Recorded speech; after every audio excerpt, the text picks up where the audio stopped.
하늘로부터 선물로 주시는 말씀입니다. 목사님의 입을 통하여, 기록된 성경을 통하여 이 계시의 영, 이것이 선교의 전부입니다. 이것이 아니면 아무 의미도 없는 겁니다. 이 많은 수고가 무슨 의미가 있습니까? 계시적 의미, 카리스마적 권위, 그리고 오늘 여기에 주신 말씀대로 계시의 정신, 계시의 영을 통하여 하나님의 역사는 이루어집니다 하는 말입니다. 그래서 하나님을 알 뿐더러 나를 알고 내 미래를 알고 내 운명을 압니다. 소망, 기업, 능력, 이 하나님의 말씀을 통하여 계시의 조명을 얻어서 저 내 운명의 미래를 바라봅니다. 여기에 선교의 역사가 있는 겁니다. 저는 한 1년 전에 참 제 자신이 많은 은혜를 받은 그런 경험이 한 번 있습니다. 저희 교회에 시무장로 되시는 분 한 분이 임종을 하게 됩니다. 목사에게 있어서 가장 중요한 시간이 임종을 보는 시간입니다. 그런데 그 임종을 수없이 봐왔습니다마는 이 시간은 아마 일생에 있어서 가장 큰 은혜로운 충격이었다고 생각합니다. 제가 찾아갔을 때 그분은 피가 자꾸 없어지는 그런 병을 얻었어요. 그래서 피가 생산이 되지 않아 가지고 아주 지금 피곤해 가지고 있습니다. 마침 제가 밤 10시에 지나가다가 도저히 시간을 얻지 못해 가지고 다니다가 문득 생각이 나서 집으로 돌아가던 길에 차를 돌려서 병원으로 갔더니 밤 10시가 넘었는데 혼자 계시면서 침대에 앉아 계세요. 앉아서 기도하고 계시는 장면이에요. 딱 들었으면서 제가 어떻습니까? 하고 물었더니 지금 제가 기도하는 중이었습니다. 뭐라고 기도했습니까? 하고 물었는데 놀라운 말씀을 합니다. 내가 회개를 하는데 일생 동안 지내온 것을 회개하려고 이렇게 기도해 드려 보니까 어느 때 무슨 죄를 지었고 어느 때 잘못했고 무슨 잘못을 했고 하나하나 생각하면서 회개를 하는데 회개를 하려고 지금 하나님 잘못됐습니다 하는 순간에 귀에 딱 들려오는 소리가 있대요. 그럼에도 불구하고 내가 너를 사랑하지 않았느냐. 바로 내가 죄를 짓는 그 현장에서도 내가 너를 사랑했느니라. 그래 그만 회개를 못하고 회개하다가 감사합니다 그래 버린대. 그래서 지금 일생을 회고하면서 돌아보면서 회개하는데 회개는 다 잊어버렸고 감사 그렇게 기도하고 있느라 그래요. 네, 하나 더 묻겠습니다. 장로님 참 예수 잘 믿었는데 우등생이요. 네, 하나 더 내가 묻겠습니다. 이제 내가 뭐라고 기도하면 좋겠어? 살려달라고 기도하랍니까? 불러달라고 기도하랍니까? 하고 물었습니다. 그랬더니 아주 명랑하게 살려달라는 기도는 하지 마세요. 생명은 하나님께 있습니다. 단 한 가지, 아름답게 끝내게 해주세요. 은혜롭게 마치게 해주세요라고 기도해 주세요. 나 그럼 그렇게 기도합니다. 꼭 그래달라고. 그래서 그의 임종을 위하여 하나님께 기도했습니다. 그리고 할 말씀 있으면 마저 하세요. 그분은 중요한 얘기를 했습니다. 나 죽은 다음에 장례식 때 절대로 경력을 읽지 마세요. 그 부끄러운 경력을 뭘 읽겠습니까? 묘비를 만들지 마세요. 시체를 그대로 다 태워버려 없애세요. 비석을 만들지 마세요. 무덤도 만들지 말아주세요. 그런데 그에게는 2천만 원짜리 가묘가 있습니다. 형님이 세상 떠나면서 묘를 2개 만들어서 자기가 하나 들어가고 너도 여기 묻혀라 하고 만들어준 묘가 있습니다. 그 묘 증서를 제게 주면서 팔아서 전도해 주세요. 그리고 내 시체는 없애주세요. 얼마나 고마운지. 내가 교회에서 장례식을 하겠습니다. 그리고 그날로 끝내겠습니다. 그 후로 얼마나 온 교회에 은혜가 있었는지 모릅니다. 여러분, 그 변변치 않은 이름 석자 써놓으면 뭘 합니까? 성경을 보세요. 중요한 분들의 묘는 세상에 없습니다. 도대체가 묘니 뭐 묘비니 하는 여기에 연연한다는 것은 이건 선교사답지 못합니다. 또 중요한 사람들의 시체는 다 물고기 속에 들어갔어요. 사자 배 속에 들어가 버렸다고 벌써. 이 정도가 돼야 진짜 교인이지. 순교의 죽음을 바라보고 가는 사람들이 묘비나 세워가지고 되겠습니까? 아무튼 간에 참 은혜로운 시간이었습니다. 여러분, 계시의 정신, 계시의 영을 받아서 그리스도를 알 뿐더러 우리의 저 미래를 바라봅니다. 우리의 기업, 우리의 운명을 바라봅니다. 그리고 오늘 여기 보니까 종말론적인 신앙을 우리에게 말씀하고 있습니다. 장차 이루어질 모든 은혜, 그는 계시의 영 가운데서 내다보고 있습니다. 또 만물을 그 발 아래 복종케 하시는 이시고 그를 만물 위에 교회의 머리로 주셨으니 최종 승리, 모든 이름 위에 뛰어난 이름, 모든 것의 충만 중에 충만, 홀리네스, 이 충만이 눈에 보입니다. 계시의 영으로 말미암아. 오늘은 조용하지만은 저 앞에 만물을 충만케 하시는 자의 충만이 보입니다. 그 파이널 트라이엄프를 바라보고 최종 승리를 바라보면서 사는 것이 그리스도인이요 일하는 것이 선교의 역사입니다. 그래서 종말론적 역사관, 종말론적인 승리, 그것을 항상 마음에 두고 역사하게 됩니다.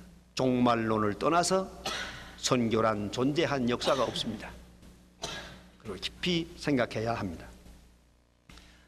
그리고 이제 본문 다시 돌아가서 2장 1절로부터 10절까지에 보면은 2장 1절로부터 10절까지의 절대적 은혜에 대해서 말씀하고 있습니다.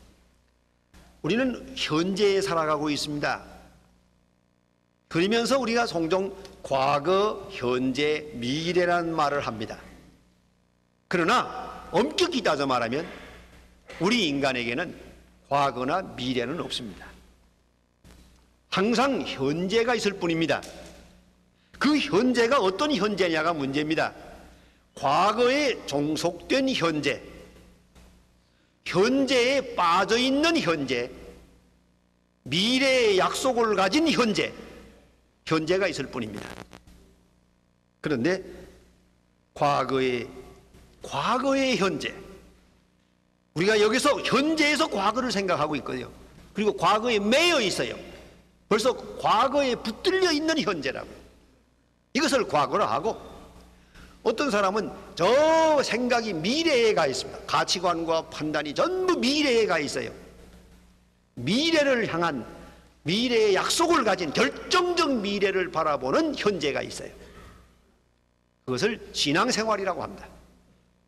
그리고 현재의 생활 순간순간에만 매여 있어요. 이것을 타락한 세속이라고 합니다. 세속적 생활이라고 합니다. 그런 거로 우리는 오늘 이 성경 말씀에서 읽게 됩니다. 사도 바울은 먼 미래를 바라봅니다. 그러면서 현재를 생각합니다. 현재에서 다시 그는 과거를 회상하는데 은혜 안에서 생각을 합니다.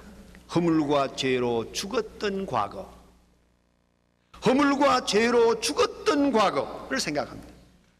그리고 오직 은혜로 말미암아 구원받은 현재를 생각합니다.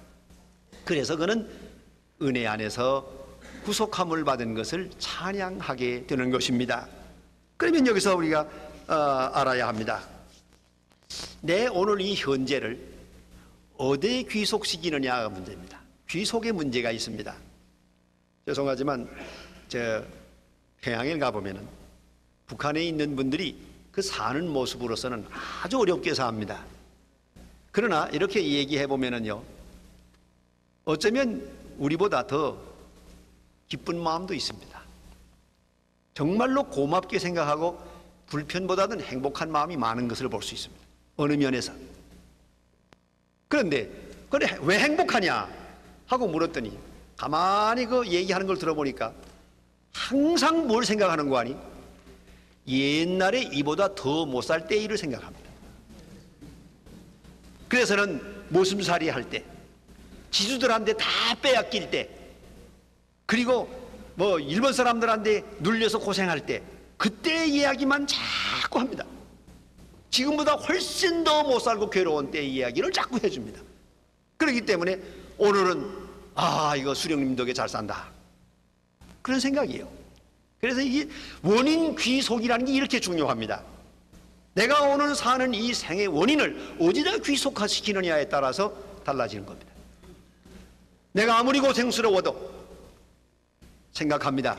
허물과 죄로 죽었던 옛날, 그때를 생각합니다. 그러면 오늘은 감사합니다.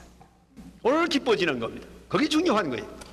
사도 바울은 그래서 허물과 죄로 죽었던 옛날 생각하게 하고 다시 오직 그리스도와 함께 살리셨다. 그래서 그리스도의 십자가의 부활 그 역사로 말미암아 내가 구원받았다 하는 구원받은 오늘을 생각하게 했습니다. 그것이 바로 복음입니다. 허물과 죄로 죽었다는 말이 매우 중요합니다. 죄는 한 번 지으면서 또다시 죄를 지을 수밖에 없는 처지에 매이게 됩니다. 그뿐 아니라 허물이라고 하는 것이 남습니다. 잠재의식 속에 남고 타성에 남고 성품에 남고 그의 세계관 속에 남아 있습니다. 허물이라, 죄로 말미암아 허물이 남습니다. 저는 언젠가 그런 재미있는 것을 직접 옆에서 들었습니다. 어느 집사님하고 장로님하고 같이 셋이서 길을 걸어가는데 날들어 그 양주장 옆을 지나가다 보니까 술 냄새가 나거든요. 술 냄새를 맡으면서 장로가 하는 말이 좋구나 그러더라고요. 근데 집사가 따라가면서 기가 막히군 그런다고요. 좋아하는 거라. 그게 무슨 소리냐 그랬더니 이런 건 목사님 좀 모른 척 하세요 그래. 왜냐하면 이 두 친구가 20년 전에 술 많이 먹었어요. 그 술 친구요. 옛날에 술 많이 먹던 친구요. 술 담배를 끊은 지가 20년이 됐지만은 아직도 술 냄새가 코에 지나가면은 좋구나 한다는 거예요. 이게 바로 허물이라는 거예요. 술을 생전 안 먹어본 사람은 아무 때 맡아도 기분 나쁜 거예요. 담배를 안 피우던 사람 담배 냄새 아무 때도 나쁜 거예요. 그러나 여기 인백혔던 사람은 담배 끊은 지 30년이 돼서도 어떤 때 코에 지나갈 때 좋은데 왜 예수님은 이것에 대해서 일찍이 말씀을 안 했을까 그런 생각을 한다. 보세요. 이게 허물이라는 거예요. 그렇기 때문에 어떤 죄를 지었던 사람 회개한 다음에도 허물이 남아있어요. 그쪽으로 계속 기울어지는 거예요. 쉽게 빠져들어가요. 이게 얼마나 무섭습니까? 죄와 허물, 사도 바울에서는 이것을 구분합니다. 죄는 의식되는 거요, 허물은 의식되지 않는 겁니다. 죄와 허물로 죽었어요. 내가 어디까지가 죄인지도 모르고 어디까지가 잘못된지도 모를 만큼 허물이 많아요. 구제불능이요. 그런데 예수 그리스도로 말미암아 오늘 성경 말씀에 보면 함께 살리시고 함께 죽고 함께 살고 함께라는 말이 계속 강조됩니다. 여기에 복음의 능력이 있는 것이옵시다. 그리고 이제 결론을 말하는데 그런 거로 오직 믿음으로 구원을 받는다. 오직 믿음으로 그리스도께서 우리를 위하여 죽으셨지만은 그 죽음이 나와 함께 되는 사건이 되려면은 믿음으로 연합되는 것이에요. 오직 믿음으로. 저는 얼마 전에 괌도를 다녀왔습니다. 한번 괌에 갔었다가 옛날에 요꼬이라고 하는 사람이 거기서 숨어있던 그 굴을 제가 멀리서 한번 보았는데 그건 되게 좋은 기억입니다. 태평양 전쟁이 끝났는데 요꼬이라고 하는 일본 군인 하나가 총 하나 메고 산속으로 들어갔어요. 다 잡히고 다 죽고 다 없어졌는데 이 사람이 여기에서 전쟁이 끝나지 않은 줄 알고 27년 동안 살았습니다. 세상에 미련하건 사람. 그런데 비행기가 연습하느라고 오르락내리락 하니까 아직도 싸우고 있구나. 훈련하느라고 꽝 나고 쏘니까 봐라 터지고 있구나. 다 죽고 나만 살았다. 스스로 고마워한 거예요. 그 밀림 속에서 27년을 살았어요. 여러분, 전쟁은 끝났습니다. 그러나 그 사람에게는 안 끝났습니다. 그걸 잊지 말아야 합니다. 예수를 우리를 위하여 죽으셨습니다마는 내가 믿지 않는 한 그건 나와 아무 상관도 없습니다. 믿음이란 이렇게 중요합니다. 이게 중요한 겁니다. 내 존재의 의미를 바로 믿기 전에는 아무 의미도 없는 것입니다. 내가 하나님의 자녀이지만 하나님의 자녀라는 걸 내가 믿고 알기 전까지는 하나님의 자녀가 나와 아무 상관도 없는 겁니다. 믿음이란 참으로 중요합니다. 그런데 이 믿어지는 일이 중요합니다. 믿으려고 하는 것이 중요한 게 아니라 안 믿어지는 데는 도리가 없어요. 그런 거로 오늘 이 성경은 우리에게 분명히 가르쳐 줍니다. 믿음은 하나님의 은혜라고요. 그래서 8절에서 말합니다. 2장 8절에서 보면 2장 8절 너희가 그 은혜를 인하여 믿음으로 말미암아 구원을 얻었나니 이것이 너희에게서 난 것이 아니요 하나님의 선물이라. 믿음이 선물이다. 안 놀라운 얘기입니다. 믿음 내 맘대로 못합니다. 믿음은 선물이요. 복음이 들려지는 것도 선물이요. 복음이 믿어지는 것도 선물이요. 믿어지지 않는 데는 도리가 없습니다. 얼마나 어려운 일인지 모릅니다. 믿음은 선물입니다. 선물성을 말합니다. 그런 거로 절대적인 은혜입니다. 다시 그 은혜의 현실성을 설명하는데 11절로부터 나가면서 보면 그때에 그랬습니다. 그때는 육체로 이방인이었다. 좀 더 나가다가 13절에 보면 이제는 그랬습니다. 그때는 구제불능이요. 이제는 은혜 안에서 하나님과 화평을 이루었다. 믿음으로 말미암아. 그런데 그 믿음까지도 선물이다. 놀라운 말씀입니다. 우리는 이 거룩한 역사에 지금 기용되고 있다는 것을 잊지 말아야 하겠습니다. 이제 오늘 다시 돌아가서 가장 중요한 점이 여기에 있다고 생각해서 제가 3장 1절로 13절에 있는 말씀을 생각하게 됩니다. 조금 전에 후반부를 7절 이하를 읽었습니다. 여기 보면 사도 바울은 자기 자신에 대해서 간증을 합니다. 은혜의 사람 자기 자신을 고백합니다. 바울의 편지를 연구해 나가면 하나같이 똑같은 특징이 하나 있습니다. 그것은 그의 편지 중에, 그의 복음 중에는 자기 간증이 있다는 겁니다. 남의 이야기를 하지 않고 꼭 자기 얘기로. 로마서에 보면 로마서 7장에서 너무너무나도 솔직하게 자기 간증을 합니다. 언제든지 자기 간증이 함께 하지 않으면 생명력이 없어요. 저도 이 30년 동안은 설교합니다만 아무리 설교를 좋은 이야기, 좋은 책, 좋은 사상을, 좋은 윤리 얘기한다 하더라도 내 체험과 내 간증이 여기에 얹혀지지 않으면 아무 능력이 없어요. 이게 중요한 것입니다. 남의 얘기로서는 용기도 없고 설득력도 없습니다. 사도 바울은 여기서 다시 자기 나름대로의 독특한 습관입니다. 편지 중에 자기 이야기를 합니다. 여러분도 잊지 말아야 합니다. 그런데 이 자기 이야기를 하는 데 있어서 중요한 점이 있습니다. 여기서 과장이 없어야 되고 그렇다고 해서 자기 얘기를 무슨 얘기든지 다 해도 된다는 얘기는 아닙니다. 그 점이 아주 어려운 점입니다. 내가 하는 것만큼 하라고 하면 내가 도덕가가 됩니다. 내가 못하는 것이니 너도 하지 말아라 하면은 하나님의 사람이 아닙니다. 또 나는 안 하면서 남보고 하라고 하면 위선자입니다. 곤란합니다. 여기 어려움이 있습니다. 제가 저 인천에서 목회할 때 그런 일이 있었어요. 한번 지나가면서 보니까 이 고등부 선생님이 아이들을 가르치면서 그 술, 담배 좀 먹어도 괜찮아 그러고 가르치더라고요. 그래서 내가 지나가다 듣고 이거 안 돼서요. 그 고등부 부장을 불러가지고 선생님이 이런 얘기 하던데 그랬더니 이 선생님이 또 이 저 부장님이 가서는 그 선생 보고 목사님이 너 호출하더라 오라고 그러니 가봐라 그랬단 말이야. 그래 이 불려왔어요. 그래서 내가 들으려고 들은 게 아니라 지나가면서 보니까 술 담배 먹어도 괜찮다고 말하던데 그거 그래도 되는가 그랬더니 이거 제가 잘못했습니다. 그러면 내가 한 가지 묻겠는데 술 담배가 좋은가? 그러니까 좋지 않지요. 그러면 하지 말라고 그래야지. 가만히 있더니 하는 말이 내가 좀 하거든요. 그래서 이걸 하지 말라고 하면 자기는 하면서 하지 말라고 하면 위선자고, 그러니 내가 하니 너도 하라 하면은 또 그게 참 가장 거북합니다. 이거 참 어렵습니다. 자네가 지금 내가 말하는 거 다 이해하지 못하겠지만은 두고두고 기도하며 생각해보라. 세월이 가면 언젠가 알 때가 있을 거다. 내가 이제 진리를 말한다.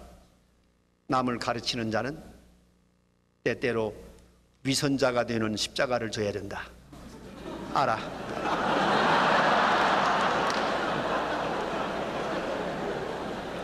왜 이 웃을 얘기예요 지금? 울어도 못 참는 건데요. 심각한 얘기입니다. 내가 성경을 안 본다고 교인들 보고 성경 보지 말라고 하겠어요? 내가 기도를 충실히 못한다고 교인들 보고 기도하지 말라고 그러겠어요? 그렇다고 내가 기도하니 당신들 기도하시오, 내가 희생하니 당신들 희생하시오. 예수는 어디 갔습니까? 그 사람은 예수의 제자가 아닙니다. 이걸 잊지 말아야 합니다. 나만큼 하라고 할 때는 내가 그리스도요. 내가 못한다고 남도 못하라고 하는 게 아니에요. 그렇다고 해서 내가 안 하면서 남 보고 하라고만 하면은 이건 맥빠진 선교사라고 얘기해요. 안 그렇습니까? 능력이 없어요. 사도 바울은 이런 점에서 훌륭한 스승입니다. 그는 부끄러움도 모릅니다. 로마서 7장에 보면은 내가 원하는 선은 행할 수 없고 원치 않는 죄만 지른다. 오호라 나는 곤고한 사람이로다. 이 사망의 몸에서 누가 나를 건져내랴. 자기 얼굴도 보지 못한 로마 사람들을 향해서 이렇게 솔직하게 자기를 말할 수 있습니까? 위대한 사람이요. 그의 정직함에 대해서 높은 존경을 보냅니다. 자기를 세계의 가장 위대한 사도로 믿고 있는 사람들에게 자기의 뻘거숭이 모습을 그대로 드러냅니다. 그리고 복음을 말합니다. 이것은 내가 믿는 복음이요, 내가 받은 복음이요, 나를 구원하신 복음이었기 때문입니다. 여기에 생명력이 있는 겁니다. 사도 바울이 그래서 3장 1절로부터 보면 그리스도 예수로 일로 너의 이방을 위하여 갇힌 자 된 나 바울은 이렇게 딱 전제하고 시작이 됩니다. 내게 주신 하나님의 은혜의 경륜을 너희가 들었을 터이나 곧 계시로 내게 비밀을 알게 하심은 내가 이미 대강 기록함과 같으니 하고 시작이 되는데, 여기서 요점만 말씀드립니다. 시간이 많이 갔기 때문에 간단히 요점을 말씀을 드리면, 바울은 여기서 자기 간증을 합니다. 은혜의 경륜을 말합니다. 그의 은혜가 우연한 일이 아니라는 겁니다. 여기 은혜와 경륜을 대조해서 말하는 데 특징이 있습니다. 은혜의 경륜, 내게 주신 은혜, 은혜의 경륜. 이 은혜가 액시던트가 아니라는 거예요. 하나님의 선교적 놀라운 역사적이고 계시적인 경륜 속에 내가 있는 것이요. 내가 만든 것도 아니고 내가 경험한 것도 아니고 내가 장안한 것도 아니요. 은혜의 경륜 속에 내가 있을 뿐이요. 놀라운 말씀입니다. 그리고 내게 주신 은혜를 강조합니다. 여러분 개인에게 주신 은혜가 뭡니까? 제가 이 내게 주신 은혜에 대해서 길게 말씀을 드려야겠습니다만은 부득불 이 시간에는 시간이 나가기 때문에 요점만 말씀을 드립니다. 바울의 신학을 자세히 연구해 보면 그의 내게 주신 은혜란, 첫째 은혜는, 가장 중요한 은혜는 뭔가 하니 다메섹 도상의 은혜입니다. 다메섹의 체험입니다. 나는 예수 믿는 사람을 핍박하기 위해서 다메섹으로 가뒀는데 내 길을 가로막고 사울아 하고 불렀습니다. 다메섹의 경험, 자기 길을 막고 부르신 주님을 은혜로 말합니다. 그게 내게 주신 은혜예요. 그 다음에 두 번째가 계시의 영을 주신 겁니다. 다른 사람들은 히브리 성경, 구약 성경 보면서 그저 자기 나름대로 메시아니즘에 빠져나가는데 나는 성경을 보면서 예수 그리스도를 알았단 말이에요. 예수 그리스도를 구약에서 읽을 수 있는 계시의 영, 아주 감사하고 있어요. 바울은 이것을 감사합니다. 여러분, 이런 말 있지 않습니까? 구약 성경 어디를 보든지 예수를 만나야 합니다. 신약 성경 어디를 보든지 주님을 만나야 합니다. 성경 어디를 보든지 하나님의 음성을 듣고 성경을 보면서 주님을 만나는 거, 그거 귀한 겁니다. 이게 보여지지 않으면 설교 못합니다. 그 다음에 또 그가 생각하는 은혜는, 내게 주신 은혜는 뭐냐 하면은 그가 받는 고난입니다. 여기에 대해서 말을 많이 합니다. 그는 건강만이 은혜가 아니었습니다. 고린도후서 12장에 보면은 병든 것이 은혜입니다. 육체의 가시 사탄의 사자를 그는 은혜로 받아들입니다. 내게 주신 은혜입니다. 눈이 나쁜 것도 은혜요. 간질병도 은혜요. 그가 핍박을 받는 것도 은혜요. 때로 어려운 시련을 당하는 것도 은혜로 소화합니다. 여기에 위대한 점이 있습니다. 여러분, 병 걸렸다 낫는 것만 은혜라고 생각하지 맙시다. 멀쩡한 사람이 병 걸리는 것도 은혜요. 이걸 알아야 합니다. 인도에 선교사로 갔던 어떤 분이 만 10년 동안을 선교했는데 예수 믿는 사람 하나도 얻지 못했습니다. 낙심했습니다. 만 10년째 되는 날 그는 하나님 앞에 나가 기도했습니다. 하나님이여, 선교비만 많이 썼습니다. 10년 동안 아무것도 한 일이 없습니다. 죄송합니다. 하나님 앞에 기도를 드렸습니다. 그는 이렇게 마지막 결론을 내렸습니다. 하나님, 지금까지 내가 전도학적으로, 선교학적으로, 설교학적으로, 심리학적으로, 사회학적으로, 인간적으로 하느라고 애를 많이 썼습니다. 돈도 많이 썼습니다. 그러나 다 소용없었습니다. 이제는 당신의 방법대로 하시옵소서. 아멘. 기도하고 나왔습니다. 차를 몰고 나가다가 꽝꽝하고 사고가 나서 다리 둘 다 부러졌습니다. 젊은 사람이 다리 둘 다 부러놓고 기부수하고서 달아매고 누웠는데 눈물이 흐릅니다. 아이고, 이게 제대로 붙었는지 모르지만 어쩌면 내가 병신 될 텐데 하나님, 이거 너무합니다. 내가 그래도 주를 위해서 왔는데 이 다리 둘 다 잘라놓으면 난 어떻게 되는 겁니까? 하나님 앞에 슬픈 그런 기도를 드렸는데 성령이 감동을 합니다. 너 오늘 아침에 뭐라고 기도했냐? 하나님 방법대로 하라면서? 이것이 내 방법이다. 그는 거기서 하나님 앞에 감사의 기도를 드렸습니다. 다리가 부러질 수도 있고 목이 부러질 수도 있지만은 선교사로 주님의 이름을 위하여 전도하러 가다가 부러졌으니 하나님이여, 두 다리를 하나님께 바친 것을 감사합니다. 감사의 기도를 드렸는데 얼굴이 환하게 빛이 나기 시작을 합니다. 그 옆에 있던 환자는 다리 하나 부러진 사람이에요. 다른 환자가 이 사람에게 물었어요. 당신 누구요? 난 선교사입니다. 당신의 얼굴에 빛이 있습니다.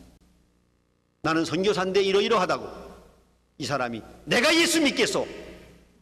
당장 그 자리에서 세례받았습니다. 그리고 그 선교사를 위해서 평생을 함께 살아서 협력자가 돼서 크게 성공했습니다. 여러분, 다리 부러지는 것도 은혜라는 걸 잊지 말아야 돼요. 고난을 은혜로 소화하지 못하는 자는 결코 하나님의 사람은 아닙니다. 내게 주신 은혜, 계시의 영이요, 내게 주신 은혜는 사도 바울에게 있어서는 고난이요, 핍박이요, 순교였습니다. 그걸 잊어서는 안 됩니다. 이로써 그는 위대한 하나님의 사람으로 역사하게 됩니다. 그래서 오늘 보니까 지극히 작은 자보다 더 작은 자지만은 내게 주신 은혜가 너무 놀라워서 오늘 내가 있다. 그런 거로 고린도전서 15장에 가서 모든 것은, 나의 나된 것은 오직 은혜로다. 여기에 사도 바울에게 주신 은혜가 있는 것입니다. 그리고 14절로부터 21절에 가면서 속사람이 건강해야겠다고 기도합니다. 그리고 끝에 가서 오직 하나님을 아는 사랑, 그리스도 안에서 하나님의 사랑을 아는 그것이 속사람이 건강해지는 비결이라고 그는 그렇게 믿고 있습니다. 영이 건강할 때 이성이 건강하고 정신이 건강해질 때 몸이 건강하고 그의 사회생활, 그의 사역 전부가 건강해질 수 있다고 그렇게 믿었기에 그렇게 기도하고 있는 것입니다. 좀 더 말씀드릴 말씀이 많고 그러고 싶지만은 이 시간이 제한되어 있기 때문에 여기서 말씀을 마치겠습니다. 내게 주신 은혜, 곧 여러분에게 주신 은혜가 오늘 내일에 꽃 피고 열매 맺게 되기를 바랍니다. 기도하십니다.